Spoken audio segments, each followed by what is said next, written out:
Are you getting ready for the Praxis Elementary Education Reading and Language Arts exam? That's exam code 5002. My name is Jamie Jo, and I am a certified teacher and Praxis coach with Study.com. In this video, we'll walk through 4 sample foundational skills problems from this exam so that you're confident on test day. Ready? Let's jump in. Problem 1. How many phonemes are in the word clap? Our options are 1, 2, 3, or 4. As a reminder, a phoneme is the smallest unit of sound in a word. So in this word, we do have 4 letters, C, L, A, and P, but we're looking for phonemes. So in the first 2, coal, that is a consonant blend. So in a blend, you hear each sound of each letter. So I still hear the k and I still hear the ul in coal. So that's 2 phonemes. And then I hear a and p. Those are the other 2 phonemes. So together we have 1, 2, 3, 4 phonemes because we hear each sound of each letter in this word. So our answer is D. Problem 2. Which of the following is an important element for a teacher to recognize to aid English language learners during phonics instruction? A. Recognizing the differing order of parts of speech in other languages as opposed to English to teach phonics. Now, since we are teaching English to these students, we would need to recognize the differing order of parts of speech in English, not other languages. So I'm going to cross that out as an answer option. B. Recognizing and teaching sounds that are not common in the English language learner's native language. Now that could be a great answer option because we are going to want to focus a majority of our time probably on those certain sounds that they haven't had as much practice with. So we'll keep that open. C.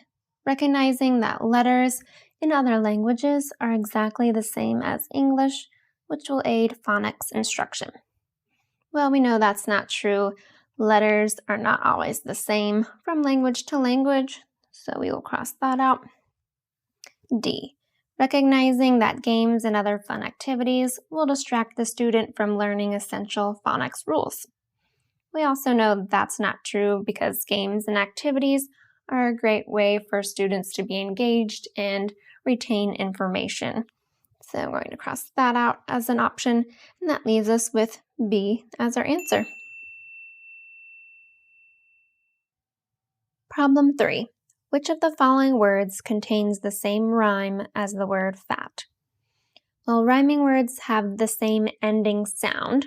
Doesn't necessarily have to have the same ending letters. The sound is the key here. So at the end of fat, we hear that final stressed syllable of at. Now let's see if any of these options are the same. Fat and far. No. Fat and flap. No. Fat and flat. Yes. Or fat and fact. No, that does not rhyme. So the only one that rhymes is fat and flat. Our answer is C. Problem 4. A teacher creates a word wall containing words such as bike, stone, and cave. Which of the following syllable types is most likely being addressed in class? A. R-controlled syllables. An R-controlled syllable is a syllable in which the R controls the vowel sound. Well, in these 3 examples, none of them even contain the letter R, so we know that is not the answer. B. CLE syllables, or known as a consonant LE syllable. These consist of a consonant followed by the letters L and E at the end. Well, none of these words have LE at the end, so we know that is not the answer. C. VCE syllables.